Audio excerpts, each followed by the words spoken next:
There's a blog on our website dated 21st of July 2012, which is titled Sniffer, Dogs and Reasonable Suspicion. That blog talks about media reports at the time that 4 out of 5 positive indications by sniffer dogs are false. They're because the person has dogs themselves, or because they have food on them, or had food on them, or other sources other than them having drugs on them. Now, this morning I went to Silverwater Correctional Centre to visit a client. I parked there, got out, and as sometimes occurs, I was asked by the correctional officer to accompany other people in a line to be searched by the sniffer dog, or to be sniffed by the sniffer dog. Now, lo and behold, the dog sits in front of me, indicating that I may have drugs on me. Now, the correctional officer quite properly came up to me and said, "Is there anything that you may have on you that would be illegal?" Because before that, of course, the correctional officer said that we're not allowed to have any drugs or any needles or anything of that sort on us. I said, "Well, I have dogs."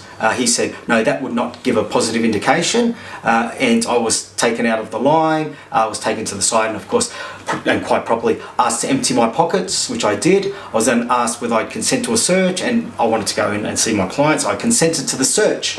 My car was then searched, and of course nothing was on me. Obviously I don't have anything to do with drugs, and I was then told that the correctional officer would ring his superior and ask them what to do next. He did that, came back, and he said that he had 3 options. The first option was to call the police. The second option was to allow me to go into the jail for what's called a boxed visit with my client. Now, normally when we go to the jail as lawyers, we can sit down in a room with our clients, and because we may have a lot of materials, we can take them through those materials, get them to sign what needs to be signed, and really those face-to-face visits, when you can get them to sign things and show them certain documents, are the way we need to operate in order to properly communicate to our clients.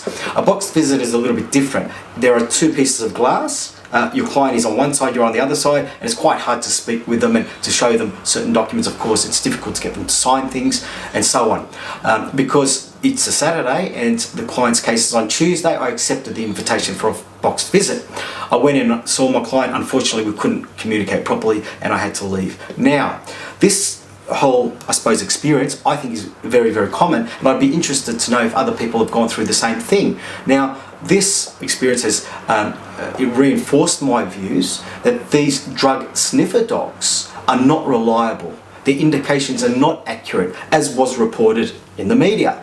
Now, I'd be interested to know who this has occurred to, the circumstances in which this has occurred. Now, this experience has showed me a number of things. Firstly, when these correctional officers stopped me and were searching me and were around me and were suggesting that I had drugs on me, I admittedly, and I think quite naturally, because I'm not used to this sort of situation, became apprehensive, perhaps a little nervous, and I think that's a normal and natural reaction to that type of a situation.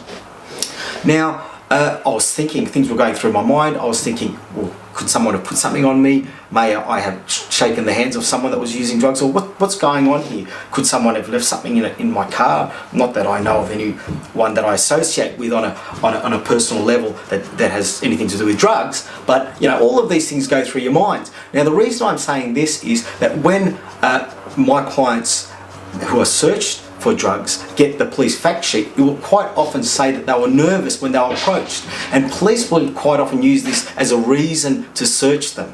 Now, I think again that is not a reason to search them. It's quite natural and normal to become a little bit apprehensive in that situation, and I think that it's quite unfair and perhaps not legal to search someone because they are nervous or because they're acting in a particular way. So that's the first thing. It also made me think later, my clients must be nervous when they're approached by these people. They have nothing to do with the law. A lot of them have nothing to do with the law. So that's quite a natural response. Second thing is, it made me think again about the unreliability of sniffer dogs. Now, surely it's not enough to ground a reasonable suspicion to search someone. A drug sniffer dog sitting next to a person, if in fact it is the case that 4 out of 5 positive indications are false, there's a big question about whether that's enough to search someone. Now, it also, I suppose, made me think that next time I go to the jail, perhaps tomorrow morning, I'll have to go back. I won't be patting my dogs or anything before I go to jail. And of course, I'll be advising my clients that if they're going to a dance or something like that, they should not have anything to do with dogs or should not have food on them, as they may well be pulled aside and when they're searched, when the drug sniffer dog sits in front of them, they may be searched, and they don't want to go through that sort of stuff. So this is my experience today, and it's quite interesting, and it raises questions about the reliability of drug sniffer dogs. Little ones, up.